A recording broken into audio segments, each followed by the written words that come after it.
तारीख 18 मई 2023। राजधानी दिल्ली से सटा ग्रेटर नोएडा। यहाँ बिसरक के पुराना हैबतपुर गांव के तालाब के पास पुलिस को एक लड़की की लाश मिली। काले कपड़ों में लिपटी हुई लाश काफी फूल चुकी थी, लेकिन पहचान नहीं हो पा रही थी कि आखिर ये लड़की थी तो थी कौन।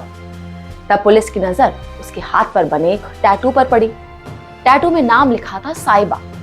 अब पुलिस के पास एक नाम था जिसकी मदद से उन्होंने आगे की जांच शुरू की। पुलिस ने उसके हाथ पर बने टैटू की फोटो ली, फिर उस फोटो को आसपास के इलाकों में सभी थानों में भिजवा दिया ताकि उस लड़की के बारे में कुछ जानकारी मिल सके। इसी के साथ पुलिस की कई टीमें भी लड़की की पहचान का पता लगाने में जुटी हुई थी। तभी एक दुकानदार ने लड़की की पहचान कर ली। उसने बताया कि वो उस टैटू वाली लड़की को जानता है क्योंकि वो अक्सर उसकी दुकान पर सामान लेने आती थी। साथ ही उसने ये भी बताया कि लड़की का नाम साइबा नहीं बल्कि जानवी है। दुकानदार की बातें सुनते ही पुलिस चौंक गई। उन्होंने पूछा कि किसके घर में रहती थी वो लड़की। तो दुकानदार ने बताया कि यहीं पास के एक मकान में अपने पति के साथ किराए पर रहती थी। उसके पति का नाम जितेंद्र है। उसने ये भी बताया कि जानवी अक्सर उसकी दुकान में सामान लेने आती थी, लेकिन पिछले कुछ दिनों से वो नहीं आ रही थी, जिसके चलते उसने जितेंद्र से भी जानवी के बारे में पूछा कि आखिर जानवी कहाँ है, दिख नहीं रही है।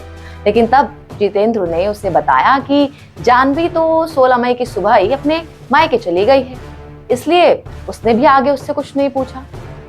पुलिस हैरान थी कि अगर जानवी ससुराल से मायके के लिए निकली थी तो फिर वहां नहीं पहुंची तो क्या इस बात की जानकारी जितेंद्र को नहीं थी? क्या उसने अपनी पत्नी के बारे में पता लगाने के लिए नहीं सोचा? अगर वो लापता भी हो गई तो भी जितेंद्र ने उसकी गुमशुदगी की रिपोर्ट आखिर क्यों नहीं दर्ज कराई? ऐसे कई सवाल पुलिस के मन में उठे तो उन्होंने दुकानदार से जितेंद्र का पता पूछा और फिर जल्द ही जितेंद्र को हिरासत में लेकर पूछताछ शुरू कर दी। पहले तो जितेंद्र उनके सामने ऐसा दिखाने लगा कि वो किसी जानवी को जानता ही नहीं है। फिर थोड़ी और सख्ती दिखाई गई तो कहने लगा कि जानवी उसकी पत्नी है और दोनों के बीच किसी बात को लेकर लड़ाई हो गई है, इसलिए वो गुस्सा होकर अपने मायके चली गई है। इसके बाद से उनके बीच में कोई बातचीत नहीं है, बातचीत बंद है। पुलिस ने फिर उसे जानवी की फोटो दिखाई। वो चौंकने का नाटक करने लगा और फूट फूट कर रोने लगा। रोते हुए वो कह रहा था कि वो घर से तो बिल्कुल सही सलामत निकली थी, लेकिन ये कैसे हुआ, ये आखिर कैसे वहां पर पहुंच गई। जितेंद्र पहले इसे सुसाइड केस बनाने में जुटा रहा, लेकिन पोस्टमार्टम की रिपोर्ट आई। उस पोस्टमार्टम की रिपोर्ट से पता चला कि हत्या करने के बाद फिर उसे पानी में फेंका गया था, उसी तालाब में जो हैबतपुर गांव के ठीक पास में ही था। और ये जगह जितेंद्र के कमरे से मुश्किल 10-15 मिनट की दूरी पर थी। ऐसे में अब पुलिस को शक हो गया कि कहीं ना कहीं जितेंद्र ने ही हत्या के बाद लाश को तालाब में आकर फेंक दिया था। अब क्योंकि कुछ समय पहले ही वो किराएदार बनकर आया था, इसलिए जितेंद्र को लग रहा था कि उसे कोई नहीं जानता होगा।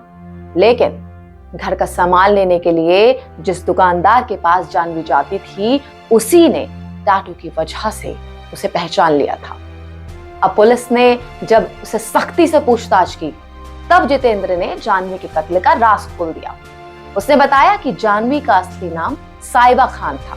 नवंबर 2022 में इंस्टाग्राम पर उसने साइबा की रील्स देखी थी। उसे साइबा इतनी पसंद आई कि वो उसे फॉलो करने लगा। इसके बाद फेसबुक पर भी उसने उसे रिक्वेस्ट भेजी, जिसे साइबा ने एक्सेप्ट कर लिया।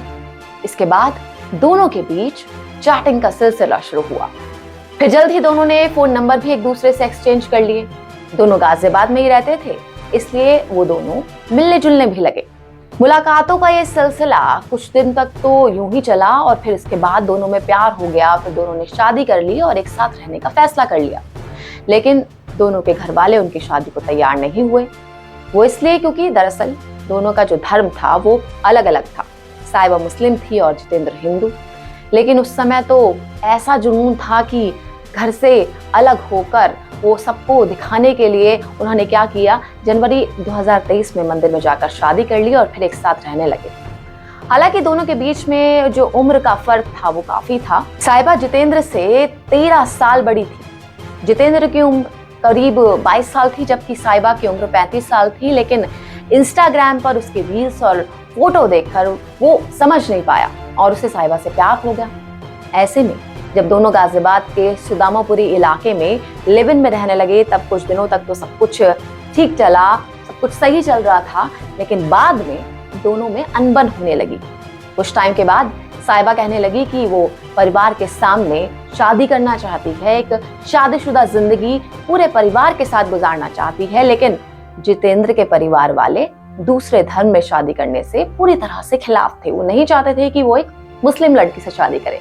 इसीलिए अब धीरे धीरे दोनों में दूरियां बढ़ने लगी और लड़ाई भी होने लगी। 1 मई को साहिबा और जितेंद्र दोनों बिसरक के हैबतपुर में किराए के मकान में शिफ्ट हो गए। यहाँ पर दोनों ने एक दूसरे को पति पत्नी बताया था। साहिबा का नाम उसने जानवी बताया था। यहाँ पर दोनों साथ में रहने लगे। यहाँ पास में ही एक तालाब था, जिसे देखकर जितेंद्र ने पहले से ही पूरी की पूरी हत्या की साजिश उसने रच डाली कि हत्या के बाद साहिबा को, उसकी लाश को वो उसी तालाब में फेंकेगा। जितेंद्र ने पुलिस को बताया कि दोनों खूब शराब पीते थे और इसी बात का फायदा जितेंद्र ने उठाया। 15 मई का वो दिन था जब दोनों ने खूब शराब पी और वो बाहर से खाना भी खरीद कर लाया था। कि जब साहिबा को नशा हो गया तो जितेंद्र ने चाकू से उसके हाथ की नस काट दी और कुछ देर बाद जब काफी ज्यादा खून निकलने से वो बेहोश हो गई, फिर उसने गला घोंटकर साहिबा की हत्या कर दी। अब बारी थी लाश को ठिकाने लगाने की। तो उसी रात करीब 2 बजे के आसपास जितेंद्र ने साहिबा की लाश को कंधे पर उठाया और ले जाकर तालाब में फेंक दिया। जितेंद्र के कबूलनामे के बाद पुलिस ने उसके खिलाफ हत्या का मामला दर्ज कर लिया है।